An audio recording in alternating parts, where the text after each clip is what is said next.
annoying to you, the extreme left or the extreme right? The left viscerally makes me often want to punch them more. Because they're just so often like anti-common sense. So they just insist on championing things that are really about them, but they have to feel like they're social justice warriors. They make me want to punch them. That's the raw, unvarnished truth from Bill Maher, aimed directly at the far left. He didn't pull any punches, declaring that segment of the political spectrum constantly champions ideas that are anti-common sense.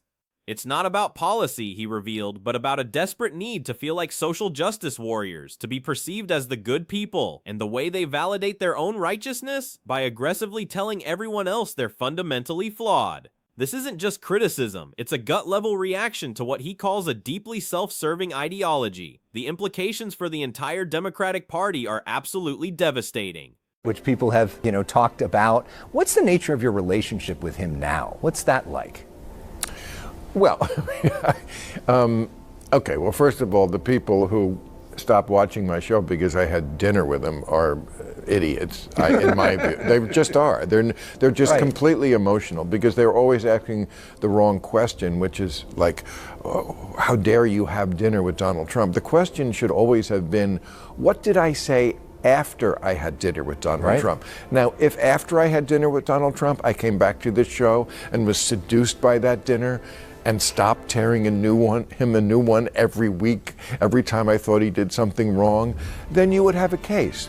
Bill Maher is back, and he's cutting deep into the heart of the Democratic Party's woes. Despite countless strategies and endless attempts to broaden their appeal, the far left's influence has left the DNC floundering.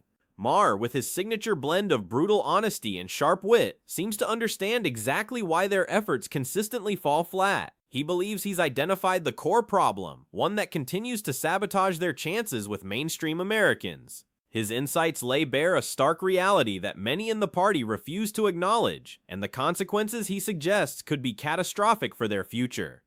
The conversation quickly turned to potential presidential candidates, with Gavin Newsom emerging as a focal point. Maher acknowledges Newsom could be the Democratic Party's strongest hope to reclaim the White House, a figure capable of restoring a sense of normalcy. But this endorsement comes with a massive caveat, a clear warning signal. Maher sees Newsom carrying a number of heavy albatrosses around his neck, burdens that could sink his ambitions before they even truly begin. The path to power, it seems, is far from clear for the California governor, despite his current standing. Maher didn't hesitate to reveal Newsom's fatal flaw. He's positioned himself too far left for any real national appeal. Earlier, in a candid admission, Maher suggested Newsom needs a drastic ideological shift, a bold move towards the political center. The message couldn't be clearer, unless Newsom is willing to abandon some of his most progressive, or as Maher implies, woke policies, his chances in the 2028 presidential race will be slim to none. This isn't just a suggestion, it's a direct challenge to the very foundation of his current political brand, demanding a difficult pivot. Beyond ideology, Maher ripped into Newsom's leadership, highlighting California's glaring, very real problems. The rampant homelessness plaguing city streets and worsening sanitation issues were singled out as critical failures. These aren't just local headlines, they're urgent crises demanding immediate, tangible solutions. For Newsom to even be considered a viable national candidate, Maher argues he must do more than just recalibrate his political stance. He needs to demonstrate undeniable, visible results in tackling these pressing issues, or his presidential dreams will remain forever out of reach, a distant fantasy. Maher further illustrated California's crazy stuff, citing alarming examples. Imagine, he posits, someone breaking into your home, and if you defend yourself by shooting them, you then have to worry about going to jail. This isn't common sense, he asserts. He also pointed to the disturbing trend of homeless individuals dying on the streets, not just in California but in New York too, because a misguided idea of compassion somehow led to protecting their pristine environment underneath the bridge, rather than getting them actual help and shelter. This approach to homelessness, Maher passionately argued, stands in stark contrast to us old-school liberals. For them, compassion meant a clear objective, getting people off the streets into safe environments and providing real assistance. It wasn't about preserving their current state, however dire, as some twisted form of dignity. This isn't merely a policy debate, it's a fundamental disagreement on the very definition of humanity and care. The shift, he implies, has been a betrayal of foundational liberal values, leaving vulnerable populations in an even more precarious situation. The Democratic Party desperately needs a candidate with the strength to disassociate themselves from the extreme elements that accidentally made Donald Trump attractive. Maher suggested that many voters, not necessarily Trump loyalists, looked at the crazy brand of the left and thought, you know what? His brand of crazy. Yeah, I'm gonna go with that. This isn't an endorsement of Trump, but a chilling diagnosis of the left's self-inflicted wounds. The party needs someone who can clearly articulate a vision that doesn't alienate the very people they need to win. Maher's critique extends far beyond just Gavin Newsom. He insists the entire Democratic Party must undertake a ruthless self-examination. The DNC needs to take a hard look in the mirror and then fundamentally distance itself from the far left's influence. This isn't a suggestion for minor adjustments, but a demand for a complete ideological pivot. The very survival of the party, he argues, depends on this radical repositioning. Without it, they risk becoming a niche movement perpetually out of step with the broader American public. The warning is stark and unmistakable. The woke agenda has become a massive liability, Maher explained. He detailed how countless Americans simply cannot relate to the policies and rhetoric aggressively pushed by this wing of the party. To the average voter, these ideals feel extreme, utterly out of touch, and frighteningly disconnected from the struggles of everyday life. From cultural debates that dominate headlines to misguided economic priorities, voters increasingly view these initiatives as more performative than practical, a show rather than genuine solutions. This perception gap, he warned, is electoral poison. Maher's warning for the DNC is dire. Ignore mainstream concerns at your peril. Unless the party dramatically recalibrates its message and policy focus, it risks alienating the very voters it needs to win elections and secure its future. The party's survival, he suggests, hinges on acknowledging tangible common issues like the economy and public safety, rather than doubling down on radical ideologies. It's a call to move away from what feels like a fringe movement and back towards a grounded, relatable political force.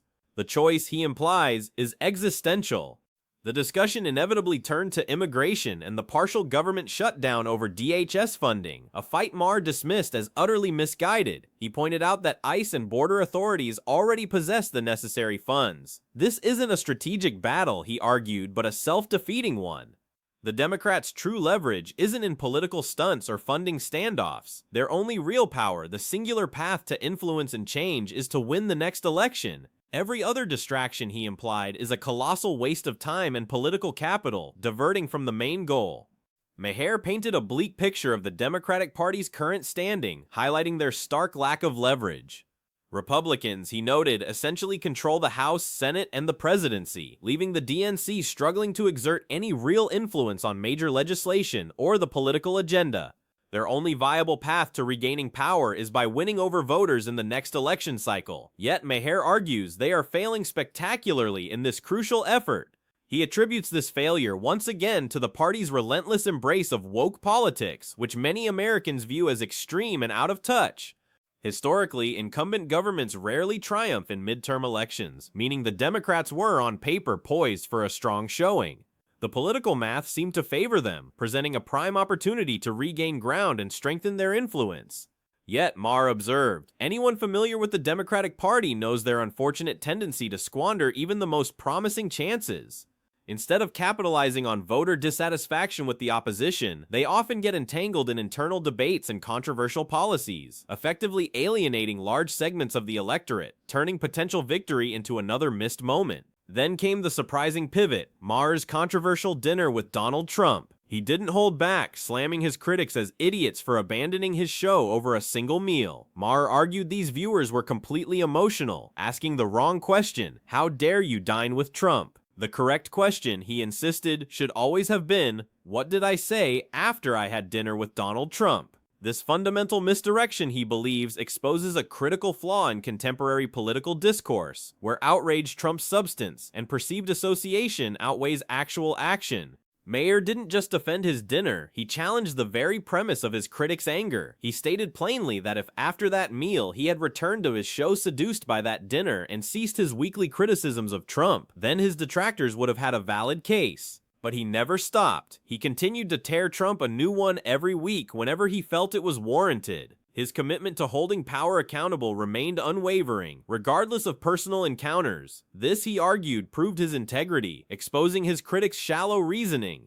A fascinating revelation emerged. Trump is very different in person. Maher described how the left erupted in anger when he reported this accurately, yet he emphasized that everyone who's up in Metham says the same thing. He insisted this observation wasn't a betrayal, but a simple truth, highlighting a dangerous disconnect between public perception, often fueled by media narratives, and the reality of personal interaction. This nuance, he noted, was completely lost on those determined to maintain a rigid, one-dimensional portrayal of the former president. Maher peeled back another layer on Trump, explaining his operating style. He operates everything out of a personal relationship. You have to have a personal relationship. He then delivered a stark image. Trust me, he's not upstairs at night reading the briefing book. This isn't to say Trump is uninformed, but rather that his decision-making process is deeply rooted in personal connection and interaction. Maher then affirmed he does listen. This insight challenges the common caricature, suggesting that direct engagement, rather than outright dismissal, could be surprisingly effective. Maher tore into the left for what he perceives as a long-running damaging mischaracterization of Donald Trump. He argued that years of portraying Trump as a tyrant and an existential threat eventually lost all credibility with a significant portion of the public. This constant alarmist messaging didn't persuade voters. It generated skepticism and distrust. As more Americans began questioning that narrative, some started reassessing Trump on their own terms, free from the harsh lens of his harshest critics.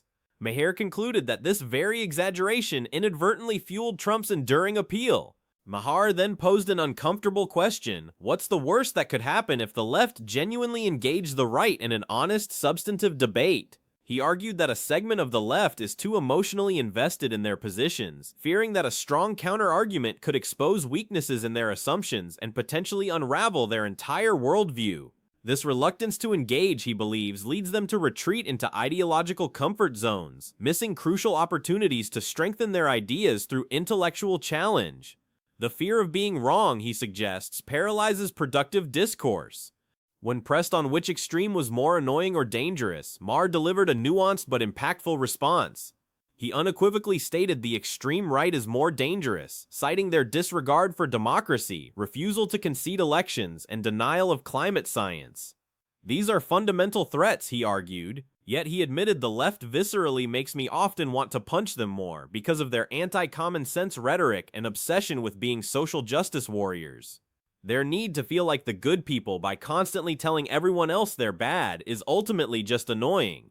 The conversation even touched on the Super Bowl halftime show, a moment meant for pure unifying entertainment. Maher lamented how everything becomes politicized, even music. Instead of appreciating the artistry and energy, people immediately dissect every lyric, gesture, and visual for hidden political meaning.